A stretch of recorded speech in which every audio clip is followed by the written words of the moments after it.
Linawin ko lang guys regarding doon sa instantaneous timer natin. Mayroon kasing nag-message dito. Sabi niya, ang times 1 at times 10 is multiplier, tas ang sec and minutes is timer mode. Mali paliwanag mo boss. Sabi niya dito sa demonstration ko regarding sa instantaneous timer. Ito yung tinutukoy niya na times 1 at saka times 10. Ang paliwanag ko kasi doon sa video ko, pag ilagay natin sa times 10, masusunod natin ang time relay.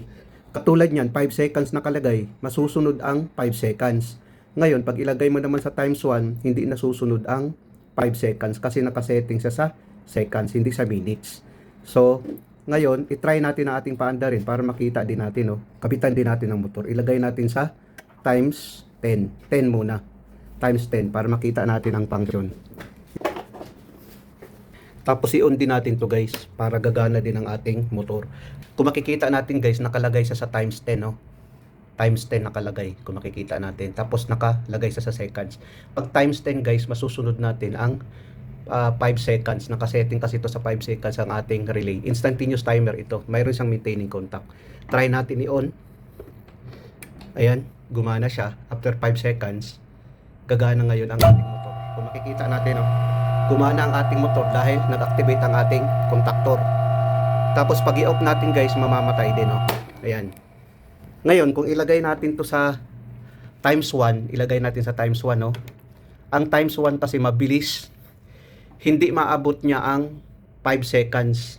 Mabilis ang contact niya pag ilagay natin sa times 1. Try natin. Nakasetting siya sa 5 seconds. I-try natin. Mabilis ito guys. Kung makikita mo, mabilis. Mabilis ang kanyang Ngayon, isetting natin sa times 1 tapos 10 seconds. Tingnan natin ang function niya. Try natin. Yan. Mabilis pa rin. Mabilis ang kanyang function, Kung makikita natin, mabilis siya.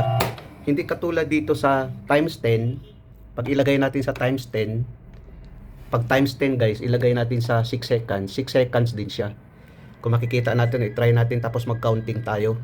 1, 2, 3, 4, 5, 6. Masyadong mabagal lang ang counting ko. Bali nasusunod niya ang seconds na ito kung nakalagay sa times 10. Dahil ito kasi ay mayroon siyang time relay.